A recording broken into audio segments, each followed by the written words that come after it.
اب توبہ کرنے والے کو چند کام کرنے ہیں۔ نمبر 1 یہ کہ جو گناہ کر رہا ہے اسے فوراً چھوڑ دے۔ نمبر 2 جو گناہ کر چکا ہے ان پر پشیمان ہو، نادم ہو، شرمندہ ہو۔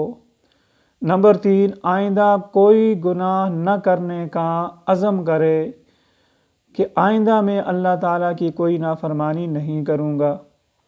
اور نمبر 4 یہ کہ جو حقوق العباد میں کوتاہی کر بیٹھا ہے اس کی معافی تلافی کا بندوبست کرے۔ تو یہ 4 کام کرنے ہیں، مگر توبہ کا بنیادی مقصد اور بنیادی وجہ وہ اللہ تعالیٰ کی رضا حاصل کرنا یہ ہونا چاہیے۔ اگر اس وجہ سے گناہوں کو چھوڑیں گے، اس بنیاد پر گناہوں کو چھوڑیں گے تو وہ توبہ کہلائے گی۔ اگر نیت کچھ اور ہو تو وہ توبہ نہیں کہلائے گی۔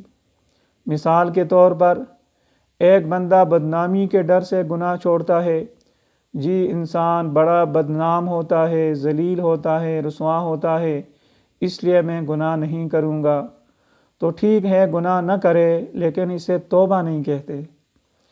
یا کوئی بندہ کہتا ہے جی اب میرے اندر گناہ کرنے کی طاقت نہیں ہے، لہٰذا اب میں گناہ نہیں کروں گا، آئندہ میں گناہوں سے اپنے آپ کو بچاؤں گا، تو ٹھیک ہے بچائے لیکن اسے توبہ نہیں کہتے۔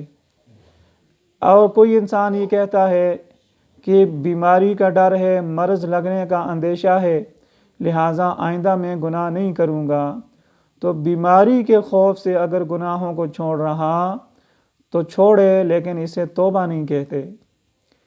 اسی طرح ایک آدمی کہتا ہے جی میں چوری والا گناہ نہیں کروں گا، اس لیے کہ پولیس پکڑ لے گی، قانون کے شکنجے میں آ جاؤں گا، لہٰذا میں چوری نہیں کرتا، تو اچھی بات ہے چوری نہ کرے لیکن توبہ اس کو نہیں کہیں گے۔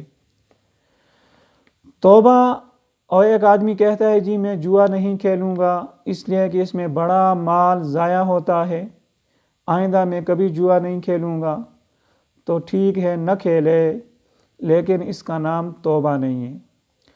توبہ تب کہیں گے کہ انسان گناہوں کو اللہ کے ڈر کی وجہ سے چھوڑے، اللہ کی رضا کے لیے گناہوں کو چھوڑے، تب اس کو توبہ کہا جائے گا۔